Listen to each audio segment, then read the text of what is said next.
Settle in, find the position that feels most like giving up on the day, and stay there. Adjust your pillow, pull the blanket a little higher. Let your breathing slow, not through effort, but through permission, through the simple decision that you do not need to breathe at the pace the day demanded. Let your jaw unclench. Let the muscles behind your eyes go soft and heavy. Let the tension in your shoulders melt downward, through your arms, through your hands, and out through your fingertips, draining away into whatever surface is holding you. You are safe. You are warm. The day is finished, and there is nothing left that needs doing. Tonight we're going back to Hallownest, that vast, beautiful, ruined kingdom beneath the earth, and we're going to move through it slowly, picking up facts the way you might pick up stones on a quiet walk along a shore, examining each one briefly, turning it over in the light, noticing its shape and its weight and the story held inside it, and then setting it gently down. There are 150 of them. You will not remember all of them by morning. You do not need to. The point is not retention. The point is not a quiz or a test. The point is the gentle, rhythmic accumulation of detail, fact after fact, each one a small, quiet thing that fills the silence and carries you a little closer to sleep. Think of it like counting, but instead of numbers, you are counting truths about a kingdom that exists in the space between a screen and a player's imagination, and each truth is a step further from waking and a step closer to dream. If you are new here, welcome. If you've been here before, welcome back. And if you feel like it, before you drift off, consider subscribing to this channel so these quiet, detailed journeys can keep reaching other people who need them. Drop a comment letting me know where you're listening from tonight. There is something comforting about imagining all of us, scattered across the world, in different beds, in different time zones, under different ceilings, falling asleep to the same gentle accumulation of lore. You're not alone in the dark. You're part of something quiet and shared, a community of people who use stories and detail, and the soft rhythm of spoken words to find their way to rest. Now. Close your eyes whenever you are ready. Let the darkness behind your eyelids become the darkness of the caverns below, the vast underground spaces where luminous fungi glow and water falls from stone ceilings and small creatures carry the weight of enormous stories. The facts begin. 1. Hollow Knight was developed by Team Cherry, a small independent studio founded in Adelaide, Australia, by Ari Gibson and William Pellon. The game originated from a project the two created during a game jam called Ludum Dare in 2013, a competition where developers build a game from scratch in a limited time frame. What began as a tiny experimental creation, a sketch of an idea about a knight in an underground kingdom, took on a life of its own. The two kept working on it, kept expanding it, kept discovering new corners of this world they had begun to build. It grew into one of the most beloved games of its generation, a world so detailed and so deeply felt that millions of players have spent hundreds of hours wandering through it, and many of them still find new things. 2. The game was funded through a Kickstarter campaign launched in November 2014 with a goal of $35,000 Australian dollars. It exceeded that goal, raising over $57,000 from more than 2,000 backers who believed in the project before it existed in any finished form. The additional funds allowed Team Cherry to expand the game's scope considerably, hiring technical director David Casey to handle the engineering challenges and bringing on composer Christopher Larkin, whose music would become inseparable from the experience of exploring Hallownest. 3. The music of Hollow Knight was composed by Christopher Larkin, and it is one of the most critically praised soundtracks in independent gaming. Each area of Hallownest has its own musical identity, its own emotional temperature. The City of Tears is accompanied by a melancholy piano that echoes through the rain and makes every step feel solemn. Greenpath hums with organic warmth, the kind of gentle, swelling melody that sounds like sunlight filtering through leaves. Deepnest is scored with sparse, unsettling tones that mirror the darkness of its tunnels, creating a constant sense of dread that prickles at the back of the neck. And the title screen plays a simple, haunting melody that sets the tone for everything to come. This is a game about beauty, about sadness, and about the space between the two where meaning lives. Let that music play softly in the background of your mind as we continue. 4. Hallownest is a kingdom of bugs, built beneath the surface of the earth, in caverns so vast that some of them contain their own weather systems, their own lakes, their own ecosystems of creatures living and dying in the dark. It was founded by a being called the Pale King, who was once a worm, a colossal, serpentine creature of cosmic intelligence whose body was large enough to reshape the stone it moved through. The worm travelled to the eastern edge of the caverns and shed its massive shell, undergoing a transformation that is equal parts death and rebirth. It emerged as a small, pale, crowned figure, choosing to rule in a form that could walk among the creatures it sought to civilize. A god made itself small so that it could be understood. 5. The cast-off shell of the worm still lies at Kingdom's Edge, so enormous that its hollow interior functions as an entire cavern. You can walk inside the remains of a dead god and feel the scale of what the Pale King once was. Ash falls constantly around the shell like snow, drifting endlessly from above, slowly burying the ancient remains in a soft, pale blanket. Bardoon, an enormous caterpillar who lives at the top of Kingdom's Edge, has watched this ash fall for longer than he can remember. He speaks of the worm with a kind of dreamlike awe, the way you might speak of something you saw once as a child and have spent a lifetime trying to understand. 6. The Pale King's greatest gift to the bugs of Hallownest was sapience. He radiated an aura that expanded their minds, granting them the capacity for thought, language, memory, and creativity. Before his arrival, the bugs were creatures of pure instinct, driven by hunger and fear and the simple imperative to survive. After his light touched them, they could build cities, forge tools, compose music, write history, and contemplate the future. It is impossible to overstate the magnitude of this gift.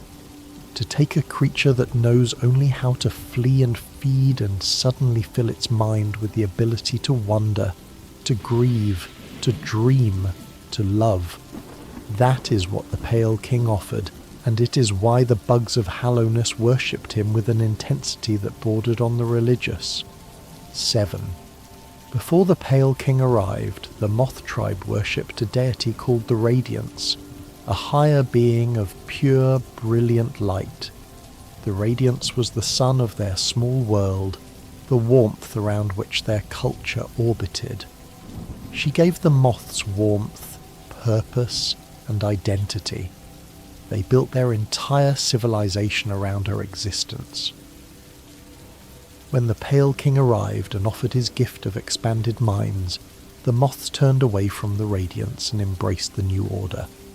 They forgot their old god completely, not gradually but absolutely, as if she had never existed, as if the centuries of worship and devotion meant nothing. It was the most profound act of betrayal in Hallownest's history, and its consequences would destroy everything. Let your body settle deeper. Let your shoulders drop an inch further than they already have. We're only 7 facts in, and there are so many more to come. There is no rush. There is no timer. The kingdom waits. It has been waiting for a very long time, and it is patient, and it will still be there whenever you wake up. Let your body be patient too. 8. For a higher being like the Radiance, being forgotten is not just emotionally painful, it is existential annihilation.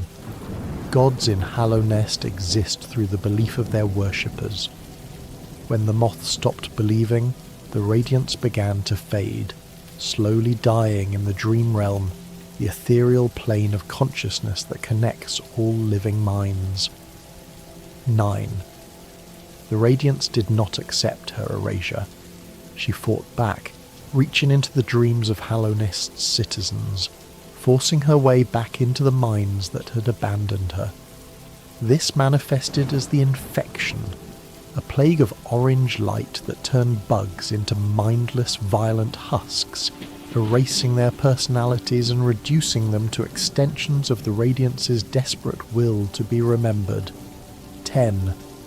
The infection is not an attack in the conventional sense. It is a scream.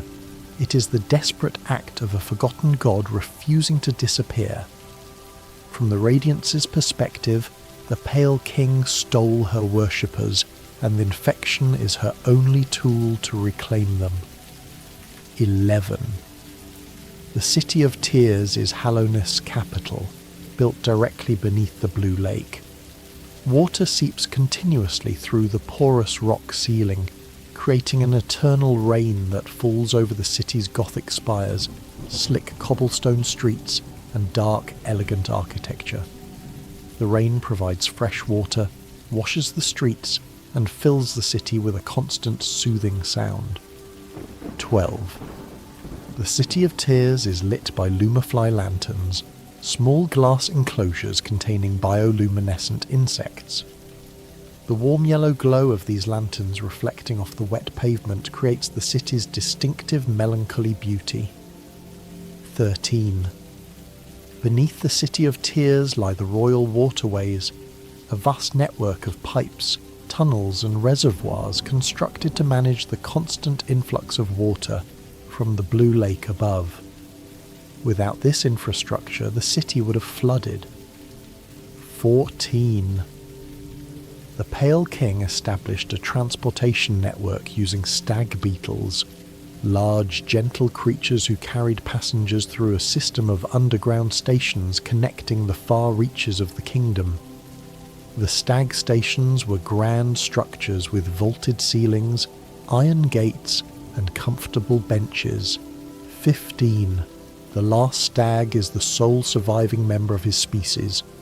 When you first call him to a station, he's surprised to have a passenger. All the other stags are dead. If you find the hidden stag nest, it is filled with the shells of his deceased kind, confirming his worst fear. He is the last, and his species ends with him. 16. Despite knowing he is the last of his kind, the last stag does not stop working. He continues travelling his routes, carrying you wherever you need to go because service does not require an audience and purpose does not require context. Breathe slowly. Let the rhythm of these facts become the rhythm of your rest. In and out. Fact after fact. Stone after stone. Placed gently on the ground. You're accumulating a quiet understanding of this kingdom, not through effort but through exposure. The way you learn the layout of a house by living in it. The way you learn the sound of rain by listening to it fall night after night. Hallownest is becoming familiar. The names are settling into your memory like sediment in still water. Let them settle. Let them rest. 17. The Pale King also constructed tramways, large metal carriages running on electrified rails, to reach areas too dangerous for stags. The tramway extends from the forgotten crossroads down into Deepnest and across the ancient basin. 18. the Pale King took the White Lady as his queen.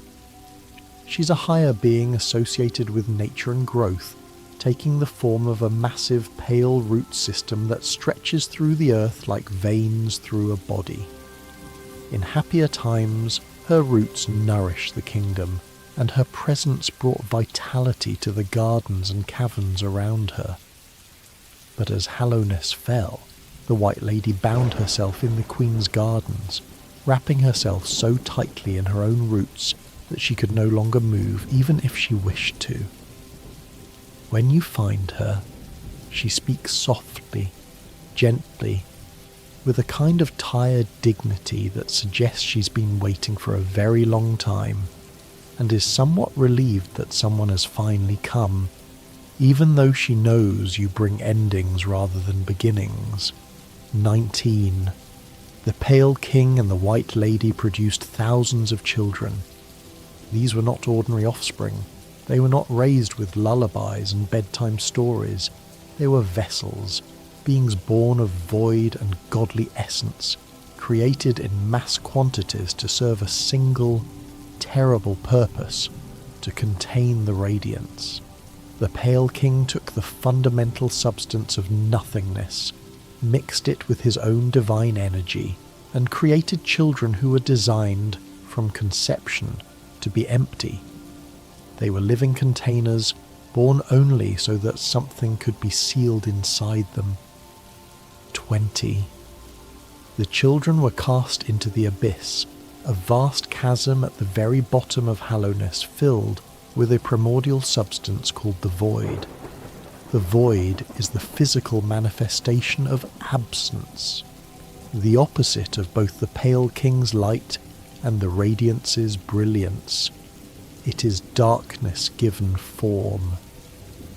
21. The test to find the perfect vessel was brutally simple. The children had to climb out of the abyss. Those who showed any sign of thought, will or emotion, any flicker of individuality or desire, were deemed imperfect and left to die. They fell back into the void, their small white masks cracking against the stone, their brief existence ending before it truly began. The floor of the abyss is covered in the cracked masks of thousands of dead siblings.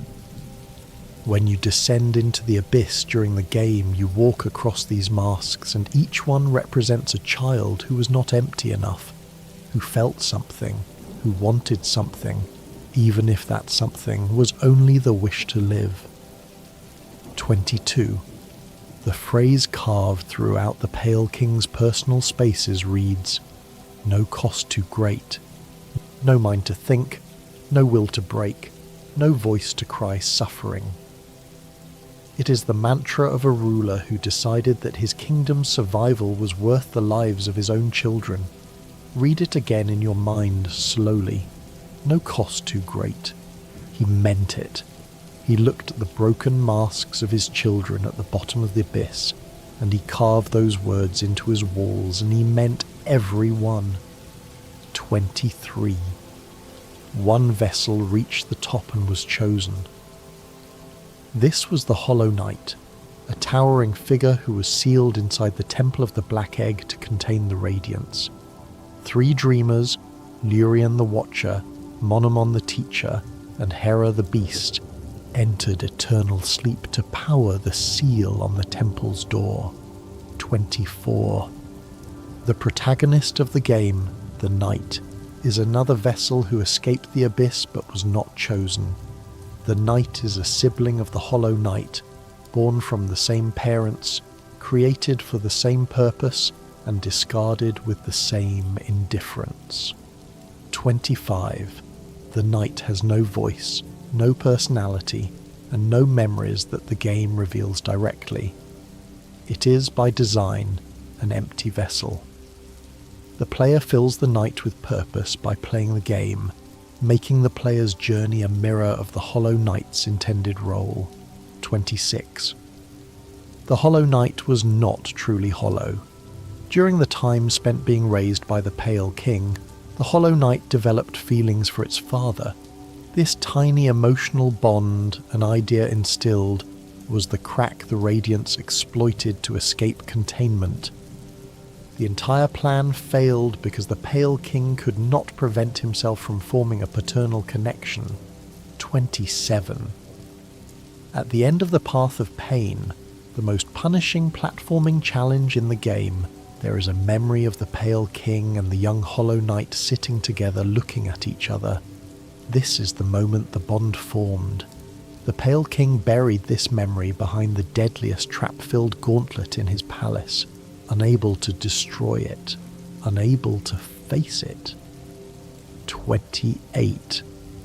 When you fight the Hollow Knight at the end of the game, it stabs itself during the battle.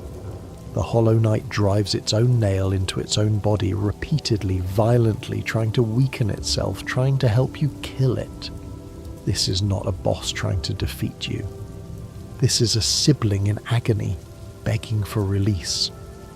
The Hollow Knight has been chained inside the Temple of the Black Egg for years, possibly centuries, enduring the constant pressure of the Radiants pushing against the walls of its containment, leaking infection through cracks in its hollow shell, watching through infected eyes as the kingdom it was meant to save collapses around it. And when you arrive, when someone finally comes who might be able to end this, the Hollow Knight's response is to hurt itself so that you can finish faster. It is one of the most emotionally devastating boss fights in the history of gaming, not because it is difficult, but because of what it means. Let the weight of your body press into the surface beneath you. Let gravity do all the work. You are heavier now than you were when we started, not with sadness, but with relaxation, with the accumulated weight of letting go. There is nothing you need to hold up tonight. Not your thoughts, not your plans, not your concerns. Let them all settle to the ground the way the Hollow Knight's chains would settle if someone finally cut them loose. 29. Elderbug is the first friendly character you meet, an old bug sitting on a bench in Dirtmouth, the fading town above Hallownest. He has watched his neighbours leave one by one, descending into the kingdom and never returning. He stays because Dirtmouth is his home, and someone should remember what it was. 30. If you give Elderbug the delicate flower, he is genuinely moved. He places it on his lapel and mentions how beautiful it is, one of the few uncomplicated moments of kindness in the entire game. 31. Dirtmouth grows livelier as you progress. Characters you rescue or interact with move to the town, reopening buildings and filling the empty benches.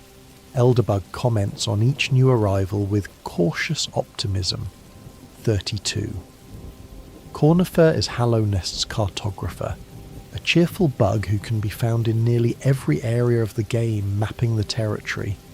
You can always find him by following the paper trails he leaves behind and listening for his distinctive humming.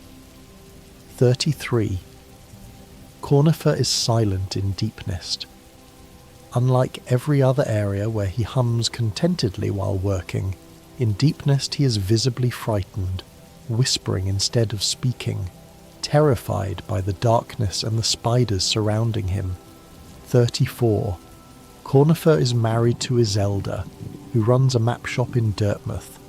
Dreamnail dialogue reveals that Iselda was once a skilled warrior before settling into a quieter life.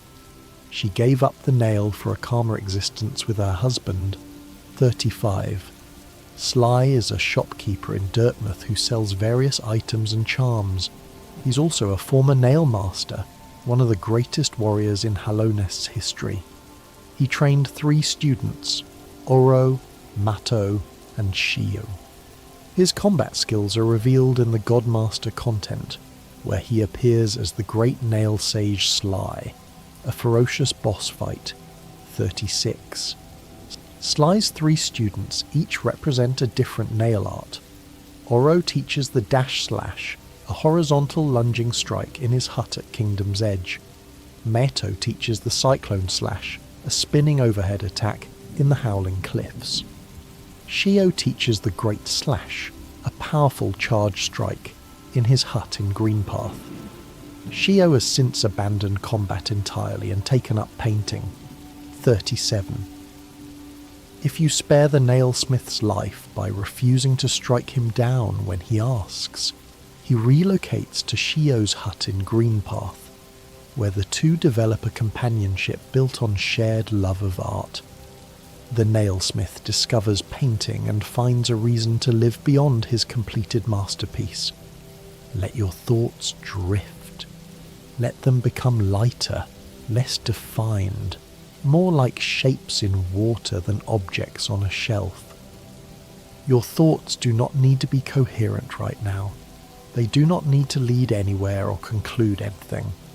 Let them wander the way Cornifer wanders, exploring without urgency, humming quietly, following whatever path feels interesting. The facts will keep coming. They will arrive whether you are awake to receive them or not. You do not need to hold them. You do not need to remember them. They are here to fill the quiet, and the quiet is here to carry you. 38. The nailsmith spends his entire life pursuing the creation of a perfect nail. When you bring him the final materials and he forges the pure nail, he asks you to kill him with it. He wants to experience his masterpiece from the other side, to die at the moment of his greatest achievement, rather than live past it into decline. If you kill him, his dream nail thought is a single word: pure. 39. There are 45 charms in Hollow Knight, equipable items that modify the knight's abilities. Each charm costs a certain number of notches to equip, and the knight can collect up to 11 notches throughout the game. 40. The Wayward Compass is a charm purchasable from Iselda's shop for 220 geo. It shows the knight's position on the map. It is often considered the most useful charm for exploration, and many players never unequip it. 41. The Gathering Swarm charm summons small creatures that automatically collect geo dropped by defeated enemies. It is purchasable from Sly's shop for 300 geo. 42.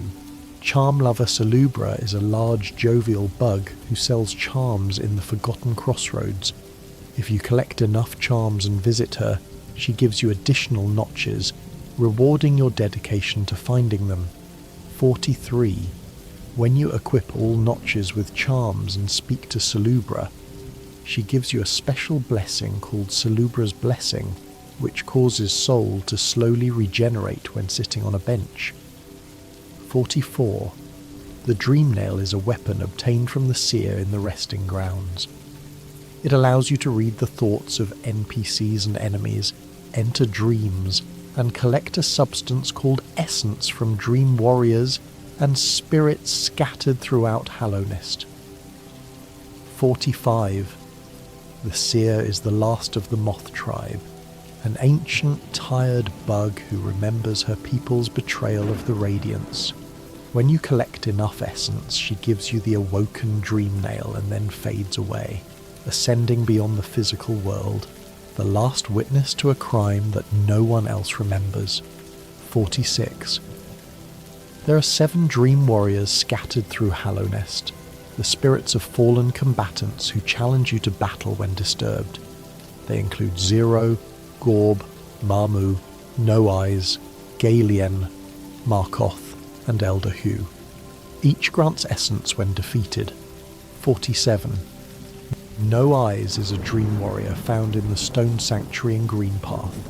She was a protector who blinded her charges and herself to shield them from the infection, believing that if they could not see the light, they could not be taken by it. It did not work. 48. Gorb is a dream warrior encountered on the cliffs above the Howling Cliffs. His dream dialogue is almost comically grandiose, declaring himself to be above all other minds, ascended beyond mortality. Despite his boasts, he is a fairly modest challenge. 49. Marmu is a dream warrior found in the Queen's gardens.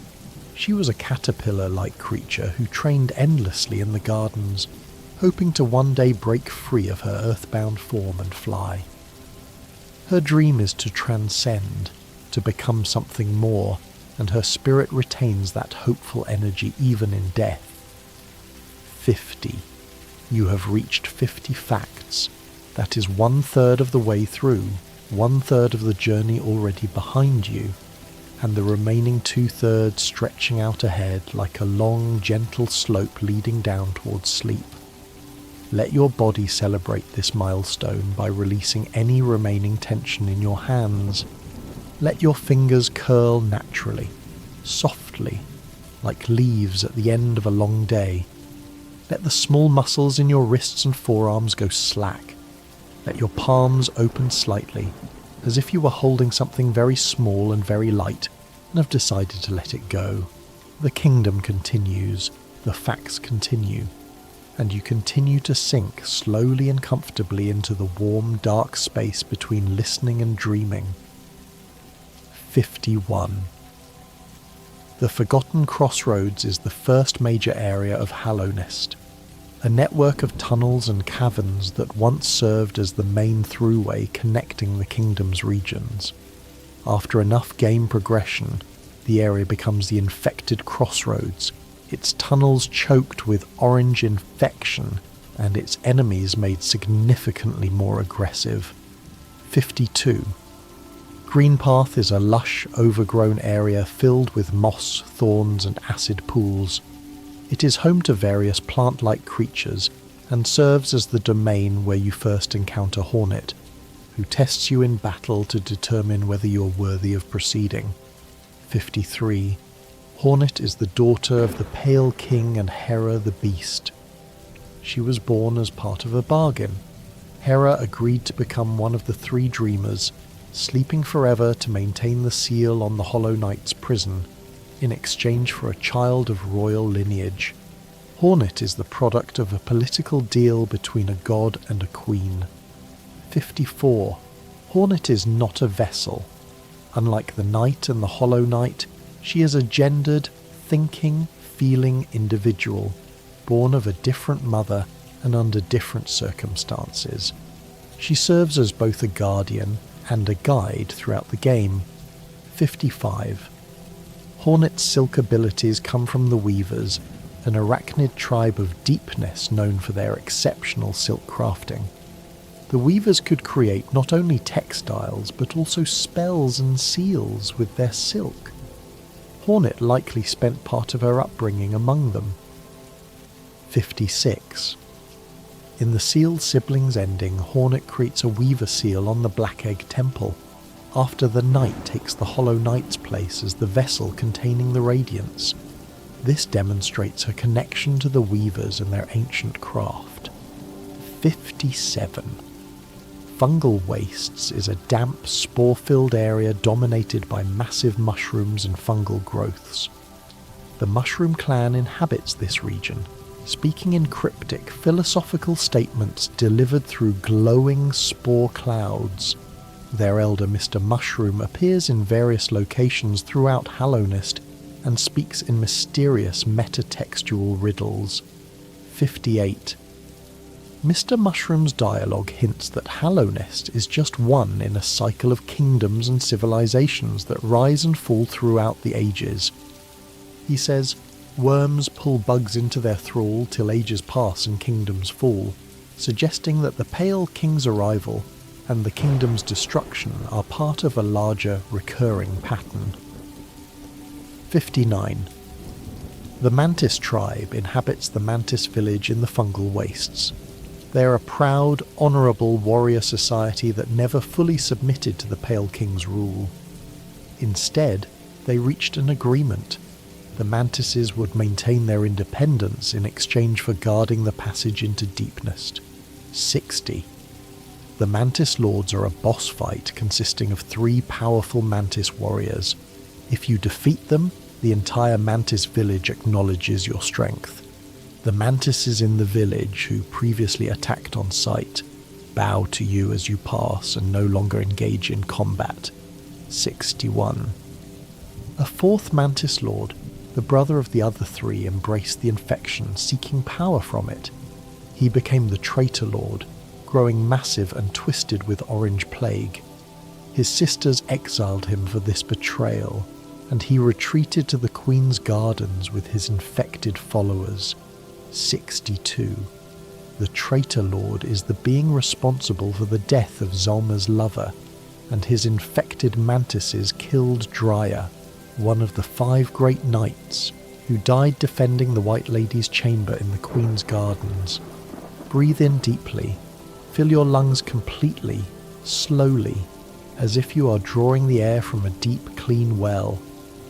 Hold it for just a moment, not long, just enough to notice the stillness at the top of the breath, that brief pause where everything is suspended, and release.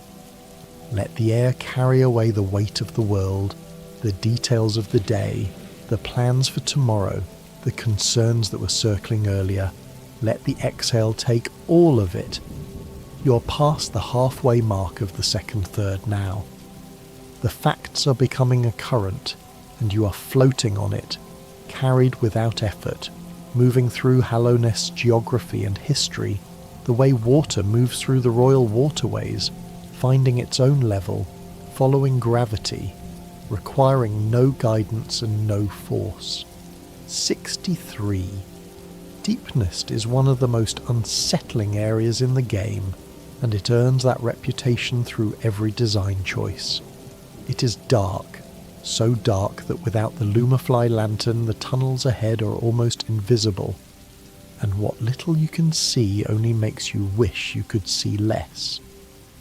The tunnels are labyrinthine, twisting back on themselves, hiding branching paths behind breakable walls, and filling every corridor with spiders, parasitic creatures, and things that skitter just at the edge of your vision. The ambient audio is meticulously designed to unsettle, clicking mandibles, the soft scraping of legs against stone, and distant, unidentifiable sounds that might be creatures, or might be the earth itself shifting in the dark. Most players dread Deepnest. It is the area that makes even experienced players tense up and lean forward in their chairs. But we're not in Deepnest tonight. We are safe and warm. We're just talking about it, from a comfortable distance. And the darkness here is the good kind, the sleepy kind, the kind that holds you rather than threatens you. 64. When you first enter the Beast's Den in Deepnest, you are lured to a bench by what appears to be a safe resting place. In a game where benches represent safety, healing and respite, this feels like a gift. When you sit down, you're ensnared in webbing and dragged into a lower area, a moment of genuine horror in a game normally characterized by quiet melancholy. The game uses your trust against you, subverting the one mechanic you rely on for safety. 65. Nosk is a shape-shifting boss in Deepnest that mimics the appearance of the night to lure you into its lair. You see what looks like yourself walking through distant tunnels, always just ahead, always moving away, and if you follow, you end up in Nosk's den, a grim cave whose ceiling is strung with the bodies of its previous victims, including other vessels. Nosk has been hunting for a very long time, and it has been very successful. 66. Deepnest was home to 2 arachnid groups, the indigenous spider tribe, a fierce and territorial people, and the Weavers, an outsider tribe that brought their own culture of advanced silk crafting to the area. Both groups were ruled by Hera the Beast from her den in the distant village. The Weavers were renowned for their ability to weave not just thread but meaning, creating seals and spells and stories from their silk. When the infection spread, many Weavers fled Hallownest entirely, returning to their ancestral homeland beyond the kingdom's borders. 67. Deepnest resisted the Pale King's influence more fiercely than any other region. While most of Hallownest accepted the king's infrastructure, his stag stations, his tramways, his roads and governance, Deepnest refused. The construction of a tram line through Deepnest territory was violently halted by its inhabitants, who attacked the workers and refused to allow the king's reach to penetrate their domain. The broken tram still sits in the tunnels, a monument to the limits of even a god's authority. 68. The Lumafly lantern is an item purchasable from Sly for 1,800 geo, a considerable sum. It illuminates dark areas of the map, casting a soft, warm glow that pushes back the darkness in areas like Deepnest and the Stone Sanctuary. For many players, purchasing the lantern is a turning point in the game, the moment when the darkness stops being an obstacle and starts being just another shade of the world. 69. Crystal Peak is a mining region high above the rest of Hallownest, filled with pink crystals that hum with a strange, latent energy. Before the infection, it was an active mining operation, its tunnels carved by workers operating conveyor belts and crushing machines that processed the crystals for use throughout the kingdom. After the fall, the infected miners continue swinging their pickaxes endlessly, driven by a mindless echo of their former purpose, performing an action they no longer understand for a kingdom that no longer exists. 70. Myla is a miner in Crystal Peak who sings a nursery rhyme while she works. Over the course of the game, she gradually becomes infected, her dialogue growing more confused and fragmented. Eventually, she becomes a hostile husk, and the cheerful bug you met is gone forever. 71. If you use the dream nail on Myla in her final infected state, her thoughts reveal the infection's voice commanding her to kill you, mixed with fragments of her own fading consciousness. If you strike her, she cries out in a unique sound that is different from standard enemy death sounds. 72. The Soul Sanctum is a section of the City of Tears where Hallownest scholars conducted experiments on soul, the vital energy that animates all bugs. The Soul Master believed that by harvesting enough soul from other bugs, he could achieve immortality and cure the infection. 73. The Pale King rejected the Soul Master's proposal, preferring his own research into the void. Feeling shunned, the Soul Master continued his experiments without approval, harvesting soul from innocent citizens and discarding their empty husks in the sanctum's deepest rooms. 74. The scholars' misuse of soul warped them physically and mentally. Some became the creatures called mistakes and follies, deformed, floating beings that are the literal remnants of bugs whose soul was extracted. Soul Twisters and Soul Warriors retained more of their physical form but lost their sanity entirely. 75. You're halfway through.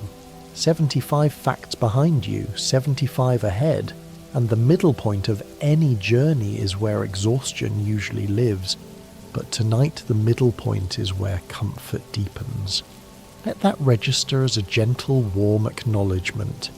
You have already travelled far.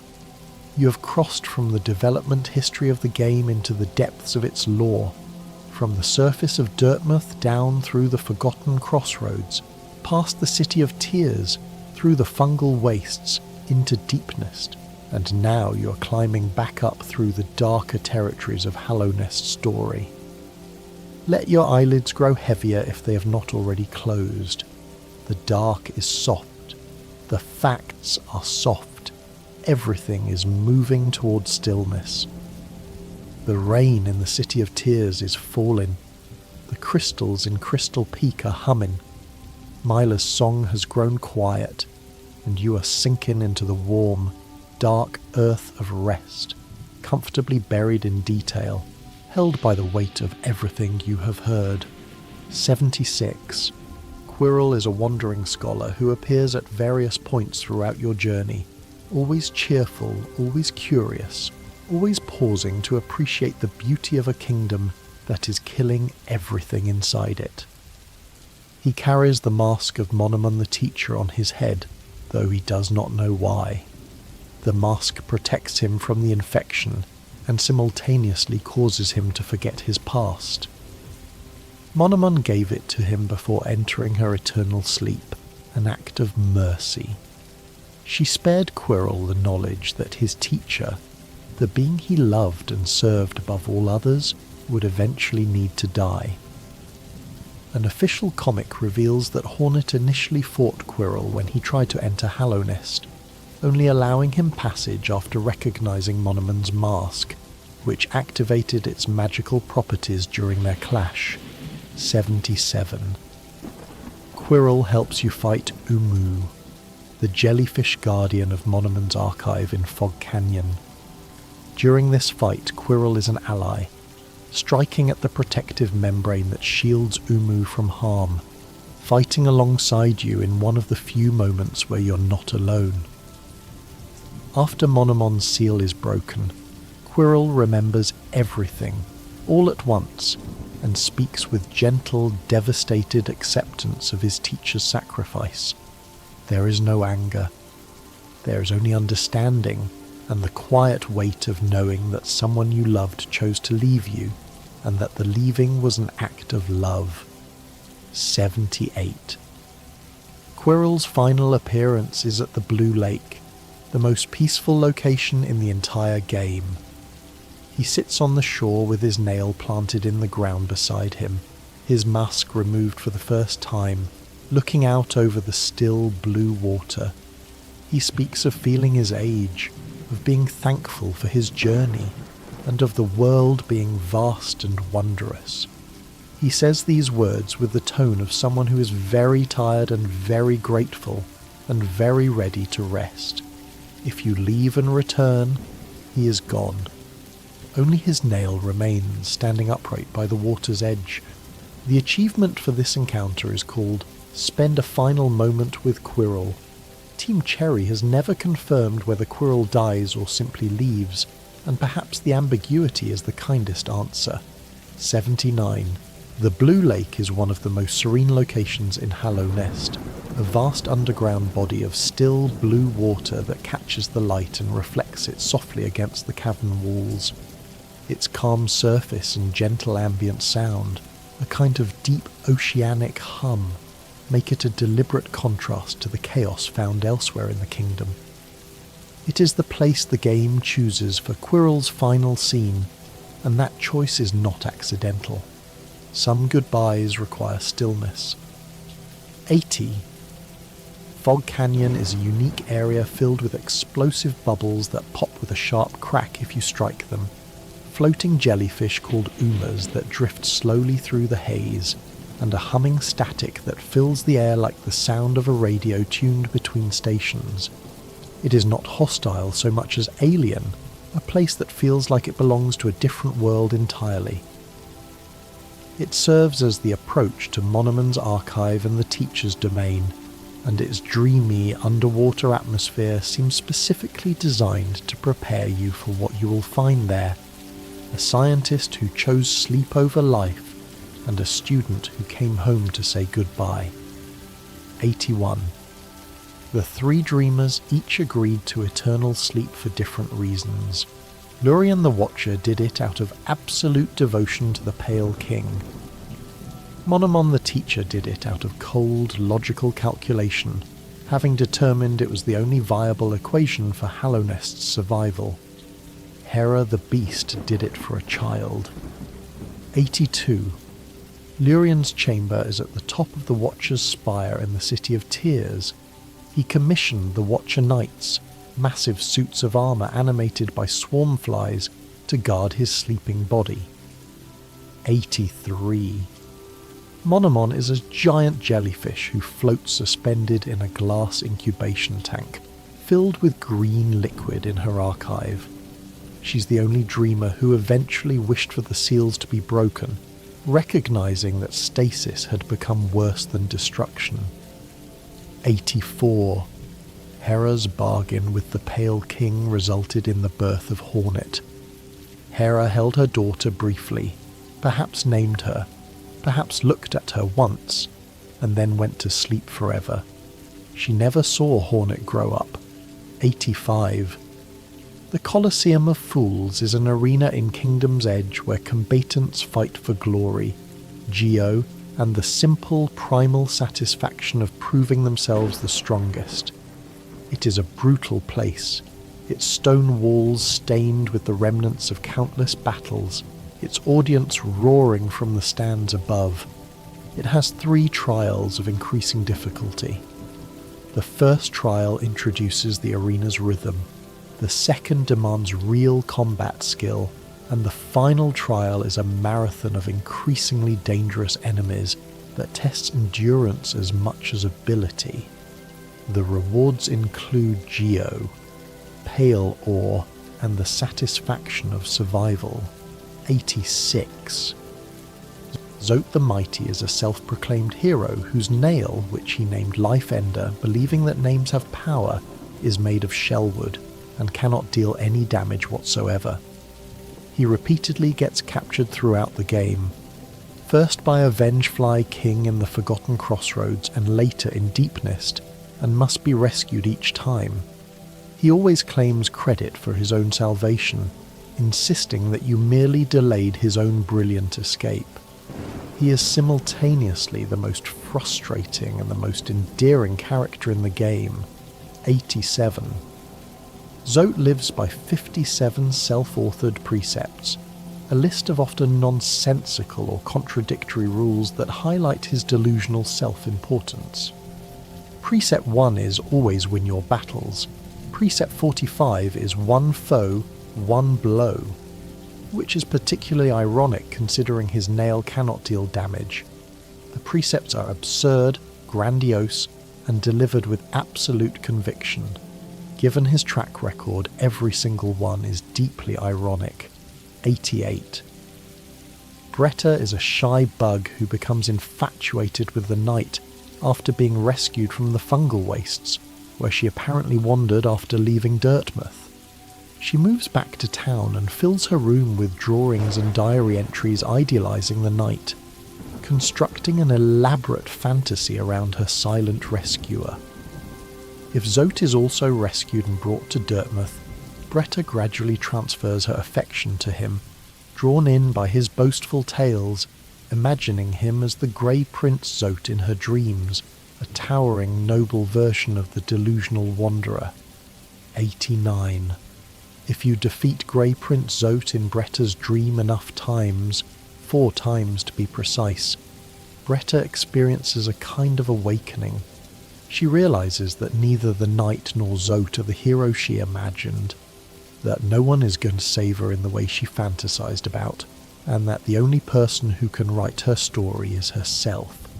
She leaves Hallownest entirely, departing for the Howling Cliffs to seek her own path. Her house in Dirtmouth is left empty, her drawings and diary gone with her. It is one of the game's quieter moments of character growth, easily missed, but deeply meaningful. 90. The Royal Waterways contain Flukemarm, a hidden boss described in the Hunter's Journal as the mother of all flukes. She hangs suspended in a cave beneath the pipework, a grotesque, bloated creature that has become one with the infrastructure she infests. She spawns fluke phase when disturbed, spewing them from various orifices in waves. Defeating her rewards the Hallownest charm, which transforms your vengeful spirit spell into a horde of volatile baby flukes that scatter outward in a shotgun-like burst, trading range and precision for raw, messy damage. Let the facts settle like sediment in still water.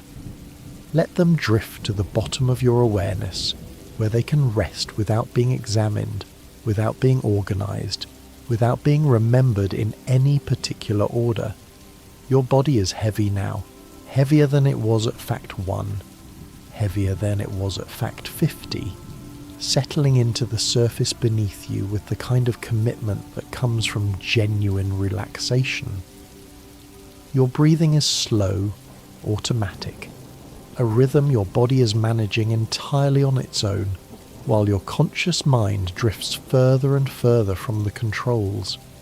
The numbers keep climbing, and you keep sinking deeper, and the two movements are connected, each new fact a small, gentle weight added to the warmth pressing you downward towards sleep.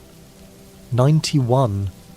The Dung Defender, whose real name is Ogrim, is one of the 5 great knights who once served the Pale King at the height of Hallownest's glory. He guards the royal waterways with infectious enthusiasm, leaping from the sewage, laughing with genuine joy during your fight, and congratulating your skill when he is defeated. He is one of the few characters in the game who seems genuinely happy, whose personality has not been ground down by the weight of Hallownest's slow collapse, but his cheerfulness masks profound grief. All 4 of his fellow great knights are dead or broken. The king he served is gone, and the kingdom he swore to protect has crumbled around him. Ogrim laughs, because if he stopped, he would have nothing left. 92. If you use the dream nail on Ogrim after his defeat, his thoughts reveal that he is not alone in his own mind. He addresses his fallen comrades directly, by name, promising them that he will continue to protect the kingdom, that their sacrifice was not in vain, that they will all meet again someday. He talks to ghosts, to the memory of friends who have been dead for years, and the sincerity with which he does so is heartbreaking. He's keeping a conversation going that only he can hear, filling the silence of the sewers with promises that no one will hold him to. 93. Ogrim chose to guard the sewers, the most unglamorous posting in all of Hallownest, a place where no one visits and no glory can be won, because he believes that every part of the kingdom matters, even the parts no one sees, especially the parts no one sees. His Dreamnail dialogue after his transformation into the White Defender, an even more powerful form encountered in the Dream Realm, reveals the depth of his devotion. He addresses the Pale King himself, asking if he served well, if his duty mattered, if the kingdom remembers. Duty does not require glory. Service does not require recognition. Ogrim understood that better than anyone. 94. Drya was the fiercest of the 5 great knights, a personal protector of the White Lady. She died fighting infected mantis traitors outside the White Lady's chamber in the Queen's Gardens. Her body is found near the door she died defending, her nail still in her hand. 95. Isma was a knight deeply connected to the natural magic of the kingdom's waterways. She retreated to a hidden grove where she became one with the acidic flora, leaving behind only Isma's tear, a charm that allows the knight to swim through acid unharmed. 96. Hegemol was the largest of the 5 great knights, a towering figure in massive armour known for his surprising gentleness. His armour was stolen by a frightened maggot who put it on to protect its smaller siblings.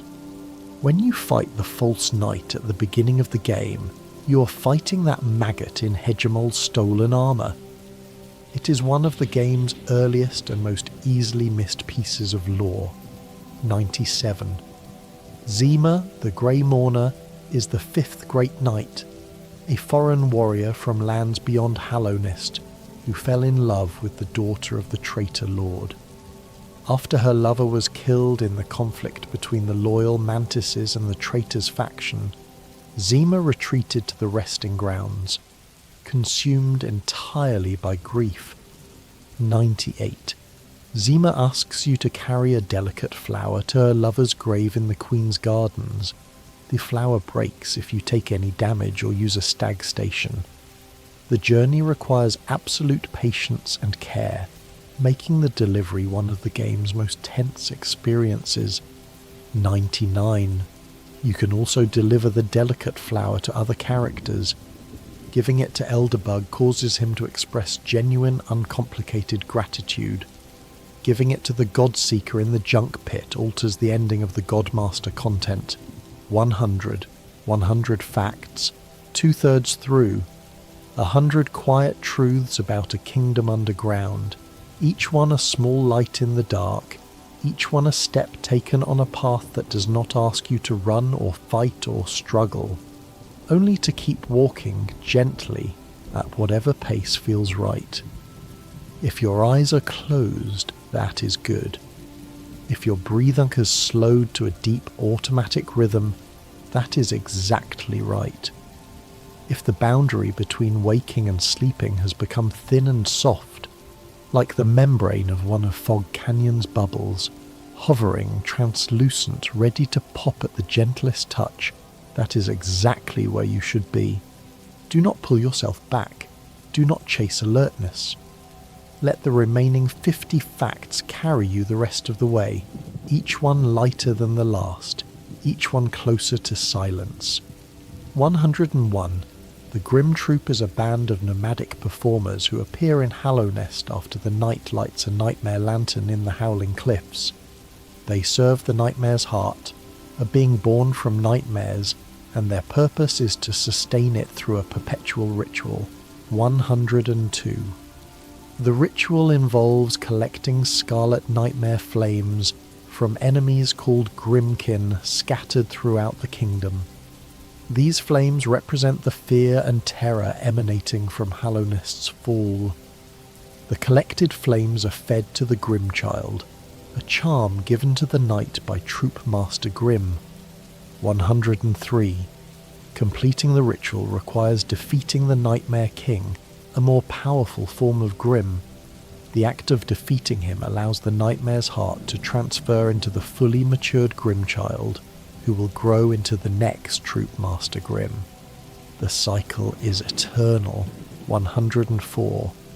Alternatively, you can banish the troop from Hallownest by destroying the Nightmare Lantern with the help of Broom, a melancholy accordion-playing member of the troop who wants the cycle to end. If you banish them, the Grimchild disappears and is replaced by the carefree melody charm. 105. Troop Master Grim bows before and after each fight, treating combat as a performance, a dance between two partners. His attacks are rhythmic and choreographed, reinforcing the idea that the troop views violence as theatre. 106. The Hive is a hidden area accessible through a breakable wall in Kingdom's Edge, and entering it feels like stepping into another world.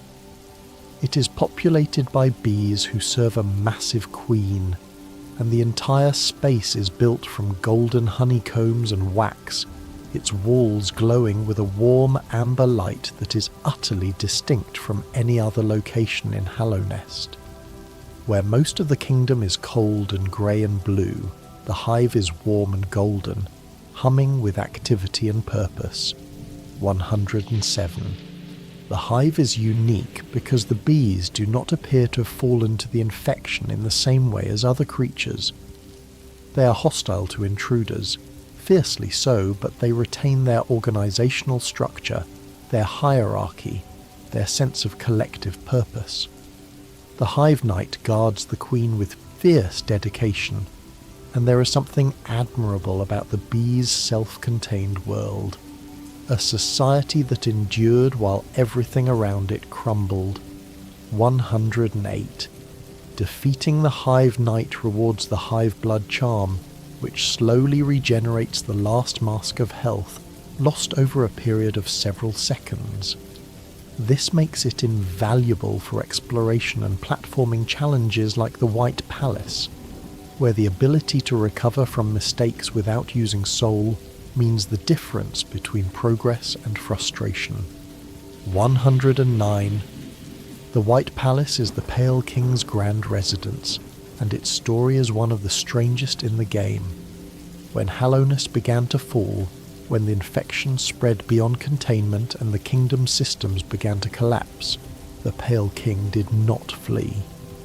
He transported his entire palace into the dream realm, pulling it out of physical reality and into the world of dreams, where it exists as a pristine gleaming monument surrounded by clouds and empty sky.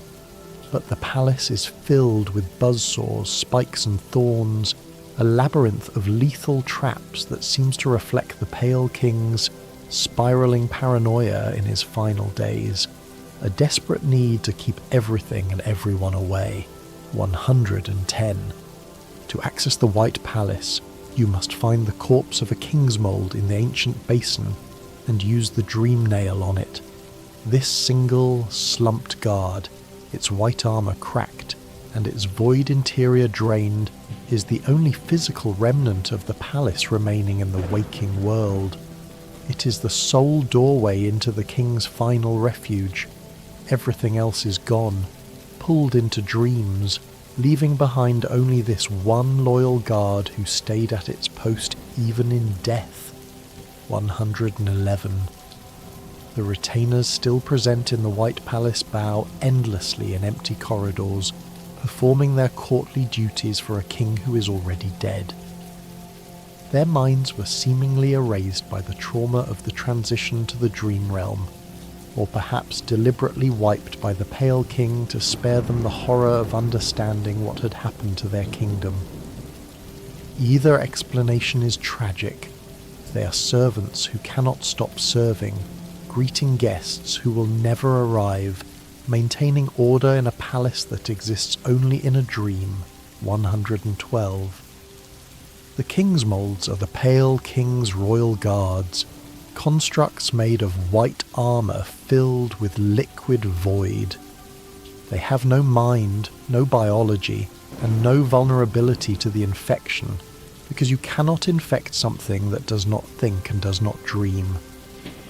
They are the Pale King's most literal attempt to create beings without consciousness, guards who cannot be corrupted because they have nothing to corrupt. When destroyed, the white armour clatters to the ground, and the black liquid inside pools briefly on the floor before evaporating, returning to whatever primal darkness it was drawn from. 113.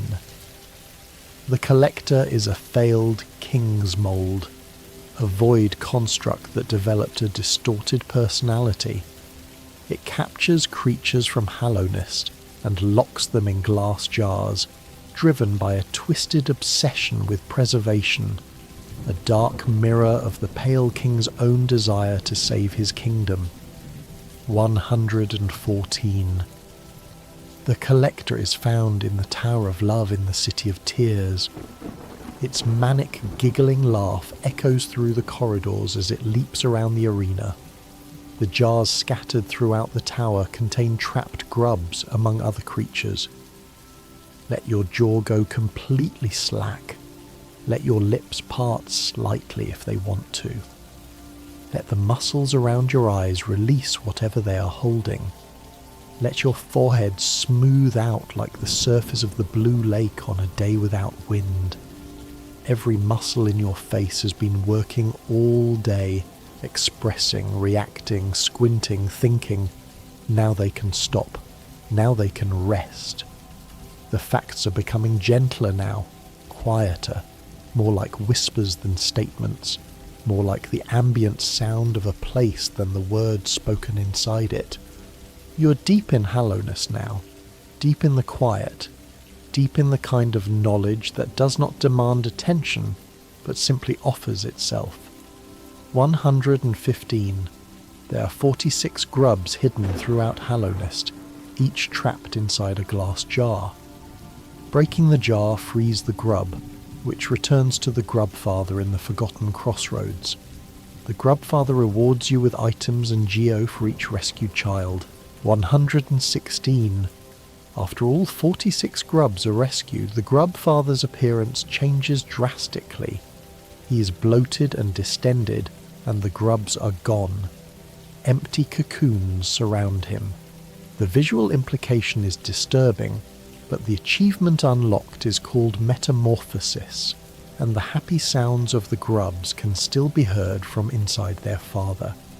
He is serving as a living chrysalis, facilitating their transformation into grubberflies. 117.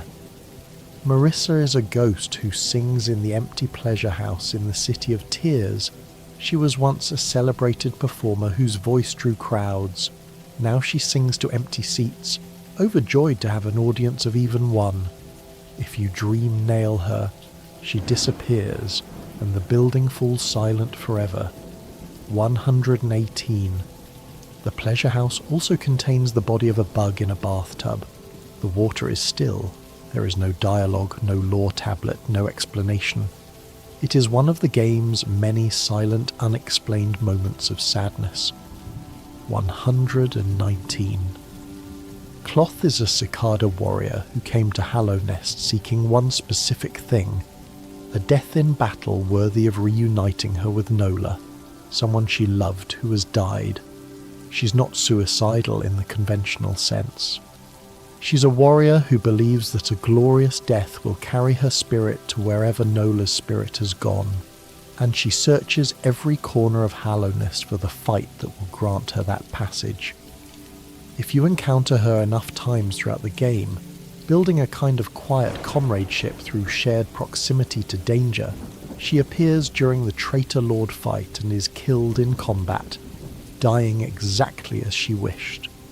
Her spirit appears above her body, joyful and radiant, reunited at last with the one she lost. She waves goodbye. 120. If you defeat the Traitor Lord before Cloth arrives, she survives but never gets her warrior's death. She ends up back in Dirtmouth, alive but unfulfilled, sitting quietly with the weight of a purpose she could not achieve. She is safe, but she is not at peace. Many players consider this the sadder outcome because living without purpose, without the hope of reunion, is its own kind of loss, and sometimes the kindest thing the game can do is let a character get what they want, even when what they want is an ending. 121. The Hunter is a large predatory bug who lives in a remote cave in Greenpath. He gives you the Hunter's Journal, a bestiary that fills with entries as you encounter and defeat enemies. When the journal is completed, the Hunter rewards you with the Hunter's Mark. 122. The Hunter's Journal contains 164 entries. Completing them all, including dream variants and hidden bosses, requires encountering every type of creature in the game, a task that demands thorough exploration of every area. 123. Took is a reclusive merchant in the royal waterways who sells rancid eggs. If you speak to her while wearing the Defender's crest charm, she gives you an egg for free, saying the scent reminds her of the Dung Defender, who once helped her. 124. Dream nailing. Took reveals a sad internal monologue. She's searching for someone carried away by the water, praying to find them again, wanting to hear them say they are sorry. In the game's Steel Soul mode, Took is found dead. 125. Rancid eggs are used to summon your shade at a bench instead of having to return to the place where you died. Confessor Gigi, a caterpillar-like creature in Dirtmouth, provides this service in exchange for a rancid egg. 126. Your shade is the dark, hostile creature that appears at the location where you last died. It holds your geo and must be defeated to recover it. The shade is actually the knight's own void interior, briefly given hostile form. 127. The Void Heart is a charm obtained by returning to the abyss with the completed King Soul. When you descend into the void, the knight has a vision of unity with all the dead siblings, and the King Soul transforms into the Void Heart, which costs 0 notches and cannot be unequipped. 128. The Void Heart is required for the true endings of the game, including the Dream No More ending, where the knight enters the Hollow Knight's dream, confronts the Radiance directly, and destroys her with Void. 129. The Dream No More ending shows the knight's siblings rising from the abyss as a massive tide of void. Thousands of them, all the children who were cast away and left to die, finally united through the Void Heart's power, reaching upward as one enormous collective force that drags the Radiance down into darkness, destroying her utterly. The infection vanishes from every corner of the kingdom in an instant, the orange light withdrawing from every tunnel and every creature it had claimed. The Hollow Knight's chains shatter. Hallownest is free, but at the cost of the knight's own existence, one more sibling swallowed by the dark. 130. In the standard ending, if you do not have the Void Heart and cannot enter the Hollow Knight's dream, the knight simply replaces the Hollow Knight inside the Black Egg Temple, becoming the new vessel containing the Radiance. The chains close, the door seals, the cycle repeats. Nothing fundamentally changes. The infection will eventually return, will crack this new vessel too, and another abandoned sibling will one day climb out of the abyss and make the same journey, fight the same fight, and face the same choice. It is the saddest ending, not because it is tragic, but because it is predictable. Because the suffering does not end, it only transfers. 131. The Godmaster content introduced the Godseeker, a colossal beetle found chained in a cocoon in the junk pit beneath the royal waterways. Using a simple key on the cocoon frees her, and Dream nailing her transports the knight to Godhome. 132. Godhome is a dream realm created by the Godseeker containing 5 pantheons, escalating boss rush gauntlets that test the knight's combat mastery.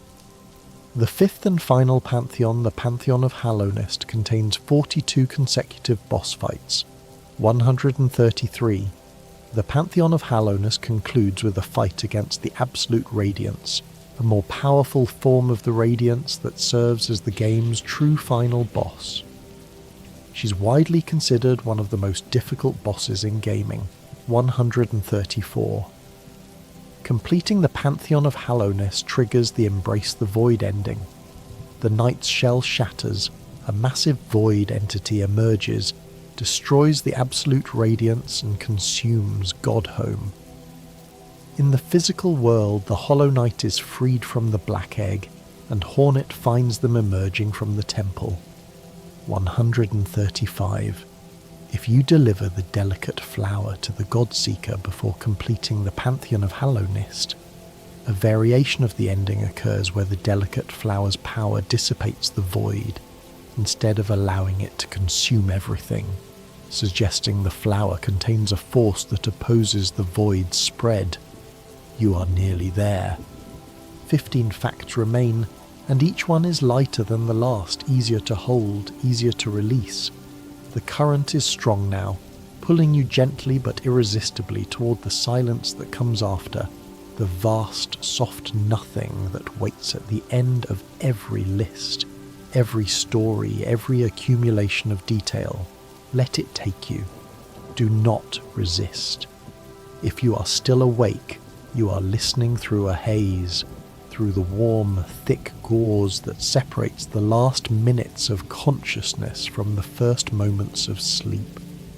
If you are already asleep, these words are becoming part of something you will not remember, but that will hold you nonetheless, the way the earth holds the roots of things that grow in it, unseen but essential. 136. The game has over 15 million copies sold worldwide. For a game made by 3 people, this is an extraordinary achievement that speaks to the depth of the world Team Cherry created. 137. Hollow Knight was originally inspired by classic games including Metroid, Faxanadu, Zelda 2, The Adventure of Link, and Mega Man X. Team Cherry wanted to create a game that emphasized exploration above all else. 138. The Kickstarter campaign included a stretch goal for a second playable character, which evolved into Hornet's expanded role. That expanded scope eventually grew so large that it became an entirely separate game, Hollow Knight: Silk Song 139. The game contains a secret main menu screen dedicated to Zote, accessible through a hidden challenge in Godhome involving waves of tiny Zotes. Most players never discover it, 140. A cut area called the Forest of Bones was originally planned to be approximately 20% of Hallownest's total area. The player would have fought a large bony creature there to earn the Monarch Wing's double jump ability. The area was removed during development, 141. The knight was originally referred to with male pronouns during early development, and the Kickstarter campaign before being deliberately made genderless in the final game. The knight is an it, an empty vessel, void of identity by design, 142. Mr. Mushroom appears in 7 different locations throughout the game after specific conditions are met. If you find all 7, and Mr. Mushroom departs from the final location, a cutscene plays during the credits showing him flying away from Hallownest, suggesting he's travelling to another kingdom, another cycle, another story. 143. The Pale King designed the Wings molds, small floating construct powered by drops of void to serve as scouts and minor servants within the White Palace. They are significantly less threatening than King's molds, but share the same construction principle. 144. Confessor Gigi transforms into Jin in Steel Soul mode. While Gigi consumes rancid eggs to summon your shade, Jin accepts rancid eggs in exchange for Geo, since in Steel Soul mode death is permanent and there is no shade to summon. 145. The Stag Nest contains a single, unhatched stag egg. The presence of this egg implies that although the last stag believes his species is finished, there may yet be hope for the stags to continue. Whether the egg is viable is left ambiguous. 146. Vardoon is an ancient, enormous caterpillar found at the top of Kingdom's Edge. He's been alive for so long that he witnessed the worm's arrival and transformation. He speaks slowly, dreamily, commenting on the ash that falls endlessly around the worm's cast-off shell. 147. The Pale King kept a garden of white flowers within his palace. These flowers, connected to the delicate flower carried by Zima and the ones that grow at the Queen's Garden's grave, appear to hold a unique power that opposes both void and infection. Their origin and full nature are never fully explained. 148. The Abyss Lighthouse is a structure at the edge of the Sea of Void, built by an ancient civilization that predated the Pale King. Its beam of light keeps the void at bay. When you extinguish the beacon, the void surges, and void tendrils emerge, suggesting the lighthouse was the only thing restraining the ancient darkness. 149. When you acquire the Void Heart and return to the Abyss, the dead siblings no longer attack you. They recognize you as one of their own, unified through the Void Heart's power. Their hostile shades become still, watching you pass, a moment of silent, collective acknowledgement. 150. The final fact. The knight, the small silent protagonist who carries no voice, no memories, and no emotions the game reveals, is loved by millions of players who've projected their own feelings, struggles, and determination onto this empty vessel. The knight was designed to be hollow, and yet, in the hands of everyone who has played the game, the knight has become one of the most emotionally resonant characters in modern gaming. Emptiness, it turns out, is not the absence of meaning, It is a space waiting to be filled. Those are the 150 facts.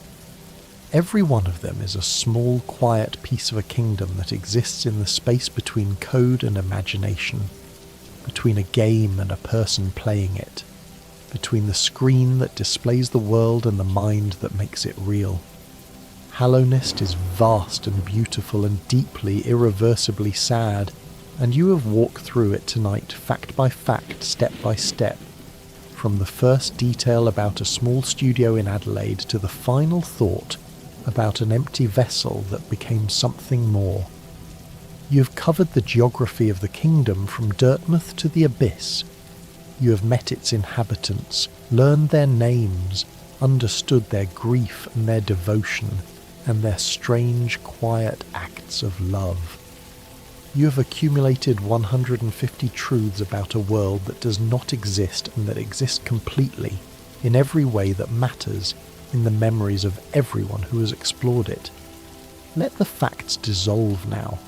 Let them lose their edges, their numbers, their specificity.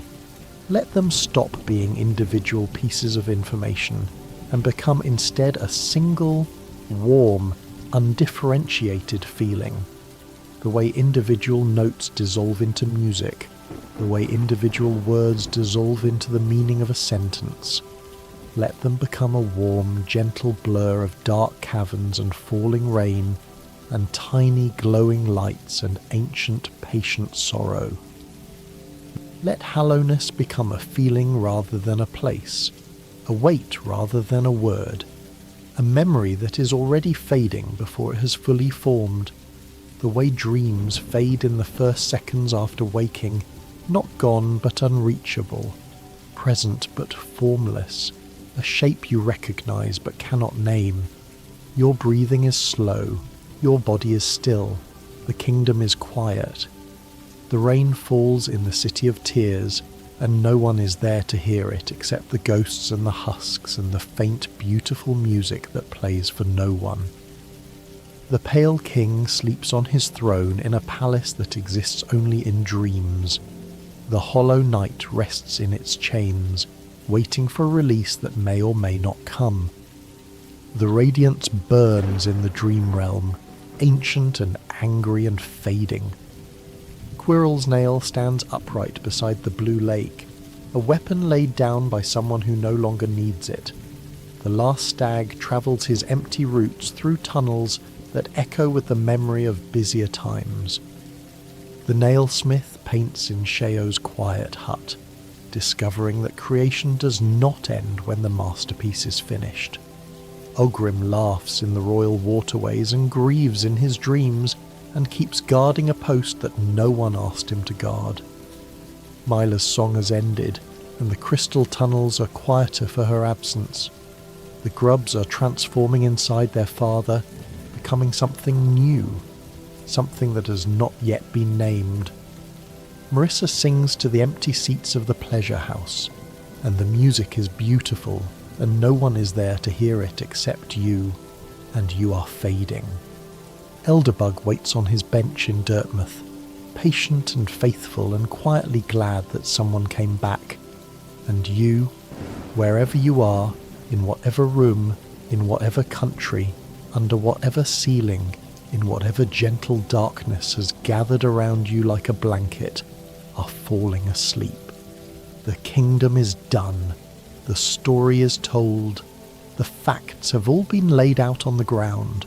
150 smooth, quiet stones arranged in a long, meandering line that leads from waking to rest, from attention to release, from the structured clarity of numbered information to the soft, unstructured warmth of sleep. You followed the line, you walked the path. And now the path has ended, and what lies beyond it is not darkness but peace, not silence but the particular kind of quiet that exists after a long story has been told, and the listener has heard enough, and the teller has said enough, and both of them can rest. Good night. Sleep well. 150 facts about a kingdom of bugs, and the only one that matters now is this. You're safe, You are resting, and the morning will come gently, and you will not remember all of this, and that is fine, and that is exactly as it should be. Let the kingdom hold its own stories. Let the bugs keep their secrets. Let the rain keep falling in the city of tears. You are done for tonight. You have earned this rest. Let it take you completely, the way the void takes everything that descends into it, not with violence, but with patience, not with force, but with the simple, inevitable gravity of a body that is ready to stop, a mind that is ready to release, a person who has listened long enough and can finally, peacefully, gratefully sleep.